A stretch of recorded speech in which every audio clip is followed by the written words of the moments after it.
المباراة اللي بيتمناها فيران توريس أصبحت واقع، ورسميا دي قرعة برشلونة لمجموعات دوري أبطال أوروبا مرحلة الدوري. القرعة للأمانة ما سهلة، عشان تتأهل بكل تأكيد لازم تكون في أفضل أحوالك.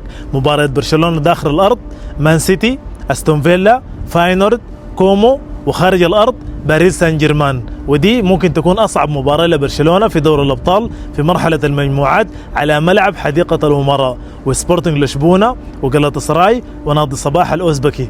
أما بالنسبة لريال مدريد، انتر ميلان، أرسنال بذكريات الثنائية ديكلان رايس، ايندهوفن، روما، لابزيتش، شختار، لاسك، وآياك أثينا. ما عارف، لكن حاسس بأنه مباريات الريال أسهل من مباريات برشلونة. على أي حال دي المرحلة الأولى من دور الأبطال، مرحلة تجميع النقاط، وفي النهاية معظم الفرق الكبيرة حتتأهل لدور 16 سواء كان بصورة مباشرة أو من خلال مباريات الملحق. ولكن المحك الحقيقي في دور الأبطال هو مباريات خروج المغلوب اللي حتكون غالبا في مارس من العام القادم. وتصدر الترتيب العام ما معناها الترشح لنيل اللقب، لأنه شفنا وعندنا مثال حي في آخر نسختين باريس سان جيرمان بياخد البطولة في كل مرة وبيتأهل عن طريق الملحق.